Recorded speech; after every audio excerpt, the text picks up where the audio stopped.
আসসালামু আলাইকুম ভাই। হ্যাঁ ভাই ভোট চাইতে গেছিলাম বুঝছেন। হ্যাঁ। আমরা শুধু বলে আশা দিয়ে রাখি ভাই, ব্যবসায়িক একটার কাছে গেছিলাম। আমার মনে হয় না ভাই ভোট দিবা ভাই। এরকম মনে হয়। এখন নরম সুর। হ্যাঁ এখন যারা ভোটার মানে ভোট দিবে এদের গলার আওয়াজ থাকবে বড় ফাফড়। নির্বাচনের পর তো ফাফড়লাম আমরা। সাফার আমরা এখন লইল না ভাই। না, এখন তো হ্যাঁ। একটা ফুটাই এখন মনে করেন ভোট সামু মনে করেন এখন ভুল কোনো ঘোড়া টোয়া দেখাইবা না, কোনো পাপড় লইবা না। এখন যে যেমনে কয় এমনি কইবা, ঠিক আছে? শালা কয়, দুলাভাই কয়, শালা কয়, যে গালি দেয় কোনো সমস্যা নাই, সহ্য করি লইবা, ঠিক আছে? ঠিক আছে ভাই।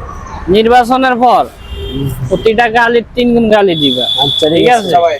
উল্টা কথা কইলে ঘোড়া দিয়ে উড়াই দিবা, ঠিক আছে? শুধু নির্বাচনটা করে নিও। যে নির্বাচনটা খালি যাক, ঠিক আছে? আর ভোটের তো কালেকশন করতে হবে, ঠিক আছে? হ্যাঁ। এভাবে শুধু কালেকশন করবে, ঠিক আছে? হ্যাঁ। আচ্ছা।